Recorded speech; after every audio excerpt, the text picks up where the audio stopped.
ये बहुत मुनाफिकाना फेल है, ये बहुत मुल्क दुश्मनी वाला फेल है।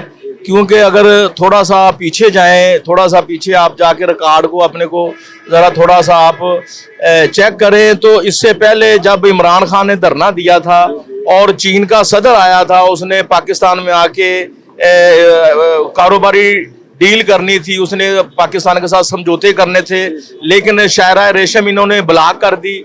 इन्होंने चीन के सदर को इस्लामाबाद में दाखिल नहीं होने दिया, जिसकी वजह से वो वापस चले गया। और जो जो कारोबारी डील उन्होंने हमारे साथ करनी थी, हमसे करने की बजाय वो ही डील वो इंडिया से करके गया। वो अजलास क्यों नहीं होने दे रहे?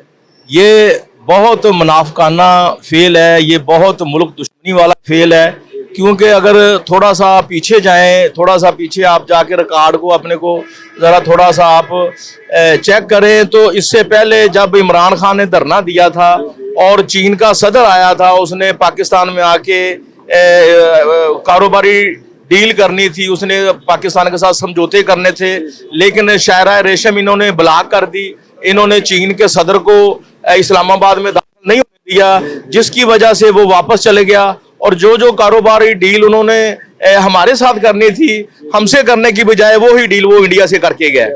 और आप थोड़ा सा उस वक्त को याद करें कि उस वक्त भी पाकिस्तान का बहुत नुकसान हुआ था।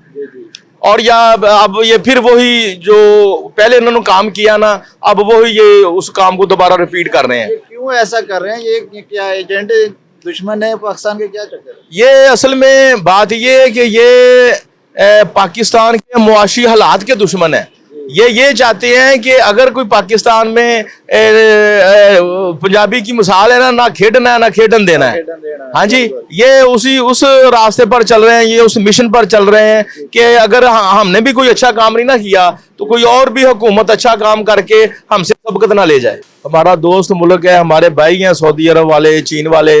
तो असल में बात ये है कि हमारे जो मुनाफिक और जो जालिम हमारे जो हैं ये अपना हुक्मरान, उन्होंने हमें कंगला कर दिया है।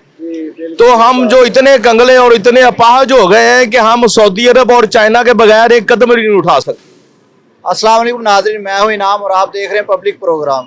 नाज़रीन, आज हम लोगों से पूछेंगे जो शंघाई कॉरपोरेशन SCO होने वाली है पाकिस्तान में इस्लामाबाद में, तो उसी दिन PTI ने भी कॉल दी कि हम एहतजाज करेंगे। तो हम लोगों से जानेंगे कि PTI क्यों ऐसा करना चाह रही है, मुल्क को तरक्की क्यों नहीं करने दे रही। और आपको पता है कि चीन के वज़ीर आज़म, रशिया के, इंडिया के, सब दूसरे मुल्कों से आए हुए, तो पाकिस्तान को इससे बहुत ज़्यादा फ़ायदा होने वाला है। दूसरी तरफ जो सऊदी अरब का सरमायाकारी विजिट भी पाकिस्तान में आने वाला है, 5 अरब की सरमायाकारी करने वाले हैं। तो इस मुतालिक लोगों से पूछेंगे। ये बहुत मुनाफिकाना फेल है, ये बहुत मुल्क दुश्मनी वाला फेल है। क्योंकि अगर थोड़ा सा पीछे जाएं, थोड़ा सा पीछे आप जाके रिकॉर्ड को अपने को ज़रा थोड़ा सा आप चेक करें तो इससे पहले जब इमरान खान ने धरना दिया था और चीन का सदर आया था, उसने पाकिस्तान में आके कारोबारी डील करनी थी, उसने पाकिस्तान के साथ समझौते करने थे, लेकिन शायरा रेशम इन्होंने ब्लॉक कर दी। इन्होंने चीन के सदर को इस्लामाबाद में दाखिल नहीं होने दिया, जिसकी वजह से वो वापस चले गया। और जो जो कारोबारी डील उन्होंने हमारे साथ करनी थी, हमसे करने की बजाय वो ही डील वो इंडिया से करके गए। और आप थोड़ा सा उस वक्त को याद करें कि उस वक्त भी पाकिस्तान का बहुत नुकसान हुआ था। और या अब ये फिर वही जो पहले इन्होंने काम किया ना, अब वही ये उस काम को दोबारा रिपीट कर रहे हैं। क्यों ऐसा कर रहे हैं? ये क्या एजेंट दुश्मन है पाकिस्तान के? क्या चक्कर? ये असल में बात ये है कि ये पाकिस्तान के मुआशी हालात के दुश्मन है। ये चाहते हैं कि अगर कोई पाकिस्तान में पंजाबी की मिसाल है ना खेडना है ना खेडन देना है। हाँ जी, ये उस रास्ते पर चल रहे हैं, ये उस मिशन पर चल रहे हैं कि अगर हमने भी कोई अच्छा काम नहीं ना किया तो कोई और भी हुकूमत अच्छा काम करके हमसे सबकत ना ले जाए। हाँ, देखे ना कि चीन का वजीर आजम भी आया है, वो भी पाकिस्तान में सरमायाकारी के लिए 3 दिन का उसका टूर है, वो मुलाकात करेगा, सरमायाकारी करेगा, CPEC 2 बनने वाला है। और दूसरी तरफ सऊदी अरब भी पाकिस्तान में सरमाया करने वाला है, 40 अपने जो कंपनियां उनको पाकिस्तान में इन्वेस्ट करने वाला है। तो क्या समझते हैं कि वो इससे ज़्यादा फायदा होगा पाकिस्तान को? बहुत ज़्यादा फायदा होगा, बहुत ज़्यादा फायदा होगा। हमारा दोस्त मुल्क है, हमारे भाई हैं सऊदी अरब वाले, चीन वाले। तो असल में बात ये है कि हमारे जो मुनाफिक और जो जालिम हमारे जो हैं ये अपना हुक्मरान, उन्होंने हमें कंगला कर दिया है। तो हम जो इतने कंगले और इतने अपाहज हो गए हैं कि हम सऊदी अरब और चाइना के बगैर एक कदम नहीं उठा सकते। हाँ जी, हमें इन्होंने इतना जलील कर दिया है। हमारे साथ जो आज़ाद होने वाले ममालिक हैं, हमसे पीछे आज़ाद होने वाले ममालिक हैं, वो देख लें कहाँ से कहाँ तक पहुँच गए हैं। हाँ जी, और हम कहाँ से कहाँ तक नीचे चले गए हैं।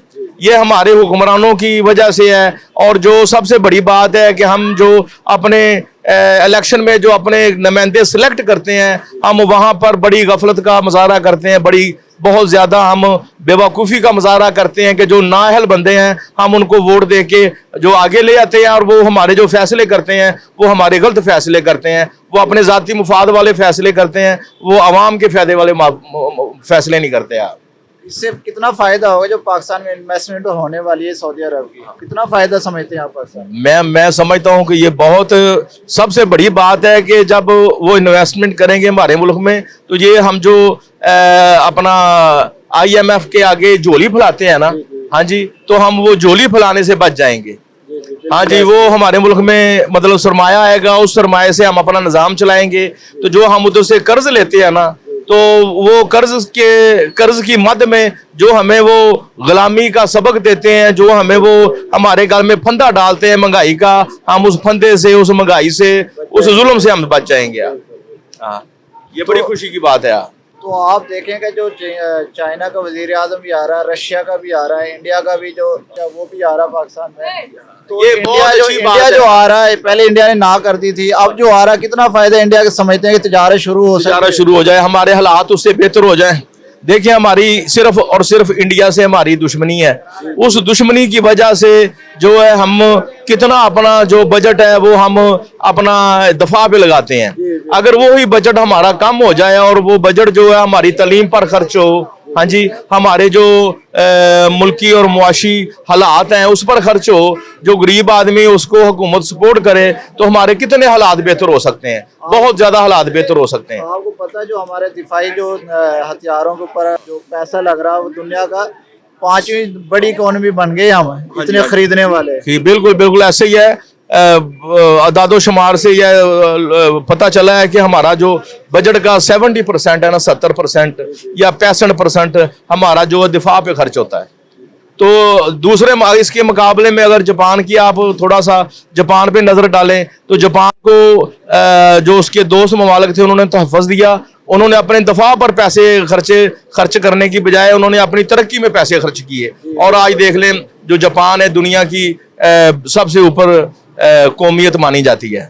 हाँ, अच्छा, आप जो डॉक्टर जाकिर नाइक पाकिस्तान में है उसके हवाले से कुछ कहना चाहोगे? लोग ज्यादा कह रहे हैं कि ये से फितना है पाकिस्तान में आ गया, पहले इंडिया वालों ने निकाला, अब ये पाकिस्तान में आके फितना फैलाना शुरू कर दिया। नहीं जी, मैं इस मामले में ये कहूँगा कि जाकिर नाइक साहब जो है ना, उन्होंने कभी अपनी ज़ात की बात नहीं की, उन्होंने जब भी की है ना इस्लाम की बात की है। तो चाहे कोई आदमी किसी भी फिरके से तल्लक रखता हो, तो लेकिन मुसलमान हो, तो ऐसे आदमी को अप्रिशिएट करना चाहिए जो इस्लाम फैला रहा है, जो इस्लाम की बातें करता है, जो लोगों को मुसलमान करता है, जो लोगों को इस्लाम का तारफ़ कराता है। तो ऐसे आदमी को अप्रिशिएट करना चाहिए, ना कि फ़िरका बंदी की वजह से उसको बदनाम करना चाहिए। लोग बहुत ज़्यादा खिलाफ हैं, वो कह रहे हैं इसको पाकिस्तान से मुल्क बदर करते हैं। जो आ गया टाइम उसको हम सुना के जो सवाल का क्वेश्चन का जो बनाया हुआ था एरिया वो भी ख़त्म कर दिया कि मामूल सवाल पूछ सकते हैं आप। तो मैं तो इस मामले में इससे ज़्यादा बात नहीं करूँगा, क्योंकि अपना जैसे भी है आखिर वो इस्लाम की खिदमत करता है, हाँ जी, और अपना इस्लाम की बात करता है, तो लोगों को मुसलमान करने की कोशिश करता है, इस्लाम फैलाता है।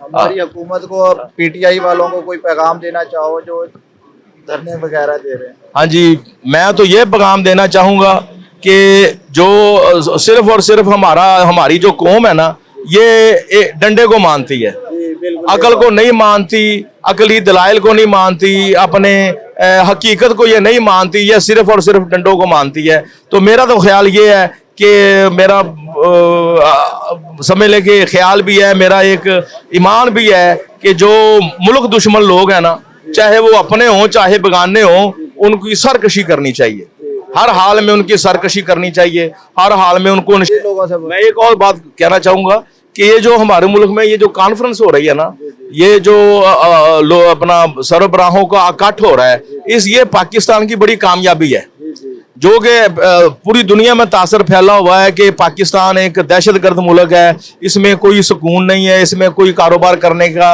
हालात नहीं है। तो ऐसा अगर हमारे मुल्क में कोई क्रिकेट का वर्ल्ड कप भी अगर होता है ना, तो उसमें भी यही होता है कि खिलाड़ी जाएंगे तो शायद जिंदा आए या ना आए, लेकिन ये जो हमारे मुल्क में कॉन्फ्रेंस हो रही है, ये पाकिस्तान का जो बरादराना मिशन है, बरादराना मुराल है, इससे उसको बुलंदी मिलेगी, और इससे पाकिस्तान का जो लोगों के बारे में जो गलत ख्यालात है ना, उनका खात्मा होगा।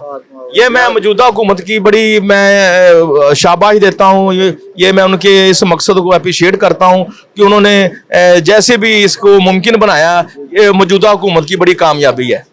मैं इस बारे में वज़ीर आज़म साहब को, उनकी कबीना को मैं मुबारकबाद देता हूँ कि उन्होंने ये जो कॉन्फ्रेंस का इनेकाद किया है, ये बहुत उन्होंने अच्छा किया है। ये तो सिर्फ एक इंडिया ही समझता है ना कि पाकिस्तान दहशतगर्द है, बाकी ममालिक इतने नहीं समझते जितना इंडिया हवा देता है। हाँ जी, इंडिया हवा देता है, और भी दीगर जो इंडिया से मोहब्बत करने वाले हैं, तो ऐसे भी और दीगर ममालिक भी हैं जिनको इंडिया से मुफाद है, तो वो इंडिया के मुफाद की वजह से हमसे दुश्मनी करते हैं, हमसे मुनाफरत करते हैं, ऐसे मुल्क भी हैं। ये अभी दूसरे ममालिक के साथ बहुत अच्छे तल्लुकात बनाने जा रहे हैं, और ये आप समझते हो कि इंडिया के साथ हमारे अच्छे ताल्लुकात होने चाहिए, यानी कि ना बाहर जो मालिक हैं उनके साथ तल्लुकात